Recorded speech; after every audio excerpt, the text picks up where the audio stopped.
susunod na programa ay rated PG. Patnubay at gabay ng magulang ay kailangan sa mga batang manonood.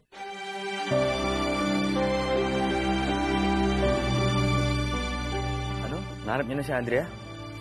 Hoy, bakit di niyo pa siya dinadala sa akin? Just one kiss, mawawala na lahat ng problema. Donald, mag-iingat ka. Baka lamunin ka ng mga pating dito sa kalakaran natin. Hindi, Mark. Ikaw mag-iingat. Wala ka bang konsiderasyon, Candice? Ang sama-sama na nga ng loob ko sa pagkawala ni Andrea dahil sinunod niya ang puso niya. Pagkatapos ngayon, ikaw naman. Paul, pumapayag na ako. Candice? O sige na, Andrea. Umalis ka na. Magtago ka na. Eh, paano ho kayo? Ako nang bahala dito. Sige ho, alis na po ako. Pasensya na ho. Mag-iingat ka, ha? May mga tao may baril nakapasok dito. Ano pong gagawin natin? Sisters, isecure niyo ang mga bata. Bilisan niyo. Sister Mercedes, bilisan mo. Tumawag ka ng pulis. Walang gagalaw! Jojo, ulupugin niyo yung lugar! Sinong mother superior niyo dito? Bakit ano kailangan niyo? Bakit kailangan ito? Ilabas niyo si Andrea kung ayaw niyo magkagulo rito. At bakit mo siya ilalabas? For sure, alam ng mga friends ni Candice Tita kung saan nagpunta yung dalawang yun. Eh, sila na naman magkasabot sa mga kalokohan niya eh. Let's see. Tao po? Ano po yun? Magandang umaga po. Ito po ba ang bahay ni Frenchie? Nanay po ako ng kaklase lang si Candice. Ganoon ba? Sandali lang. Francisco! May naghahanap din sa'yo. Francisco! Francisca! La! Guys, maghanap daw siya. Dinaantok pa ako. Kaya I guess slumber party is over, guys. Papunta na po.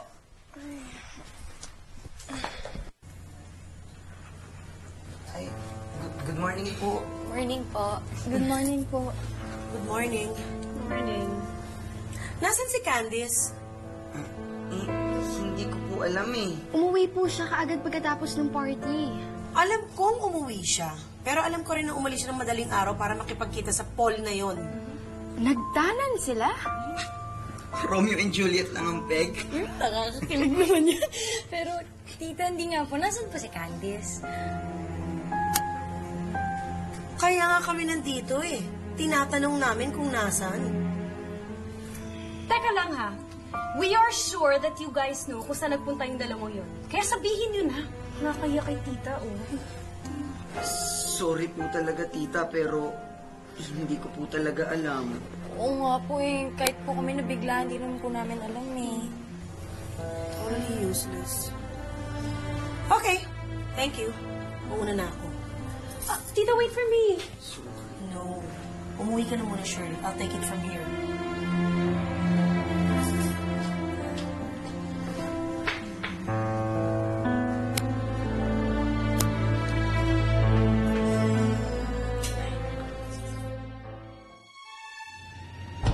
Hello? Gusto ko po mag-report ng krimen. Sa Our Lady of Eternal Succor, merong pumasok na mga lalaki. Armado ho sila. Pwede ho pakibilisan? Opo, sige po. Salamat po.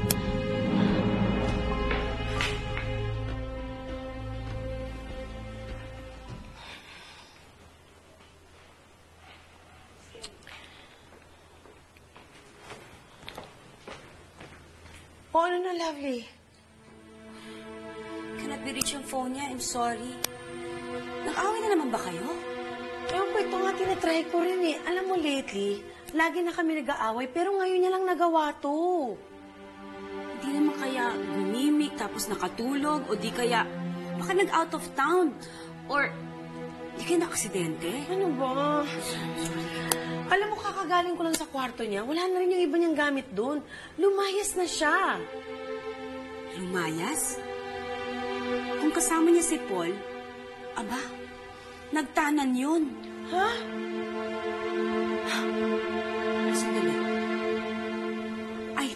sa pagkakaalam ko, tanggap naman si Candy sa pamilya ni Paul. You're right. Kung tanggap si Candice ni Mark, hindi siya mangingilag pumunta sa kanila. Samahan mo ko, dali. Halika na. Samahan mo na ako. Punta tayo doon agad? Siyempre, halika na. Nonon, magpakilos ka na ng mga tao natin. Ngayon lang ginawa ni Paul to. Kahit nakipatria siya, hindi pa siya tumatawag. Baka naman kailangan natin siya bigyan ng oras. Babalik na rin yun mamaya-maya lang. Pag di pa siya bumalik by lunchtime, ako nang bahala doon.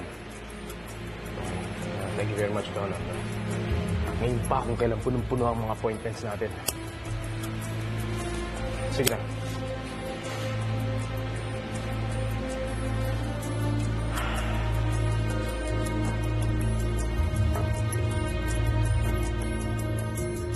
Bigyan niyo na ng appointment ni Sir Mark. Wala akong panahon maghintay. Christine, can you calm down? Lovely, pwede ba? Sumusobra na yung Mark na yan eh. Kapag nalaman kong kinukonsinti niya yung mga bata, humanda siya sa akin. Christine, ano na naman to? Asa ng boss mo? Christine, hindi siguro ito yung tamang panahon na iharap kita kay Mark kung nagigigil ka ng ganyan. Siguro kung huminahon ka ng konti, I can set you an appointment. Anong appointment ang pinagsasabi mo, Patricia? Mga anak namin ang pinag-uusapan namin dito, no? Iharap mo sa akin yung busit mong boss. Dahil kapag hindi, isasali kita sa galit ko, no? I need to talk to him right now. Kakausapin mo ba o aawayin? Hindi kita matutulungan, Christine, kung sumisigaw ka ng ganyan. Excuse me. Miss, usually yung boss talaga nagde-decide kung sinong bisita ang gusto niya makita at hindi. Tapos yung secretary, sinasabi lang niya o pinapaalam lang ito sa boss. Don't you know that? Oo nga. O, so magaling ka. Siguro ikaw, napakagaling mong sekretarya. Pero, Miss, whatever your name is, hindi tayo magkapareho. Corporate lawyer ako. So you're a lawyer? Bakit ikaw nag-set na appointment ni Mr. Mark Rojas? Ba't wala ka sa court para i-defend sa mga kliyente mo?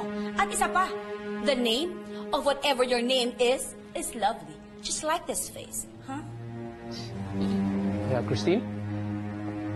Patricia, anong nangyayari dito? Nasaan ang anak ko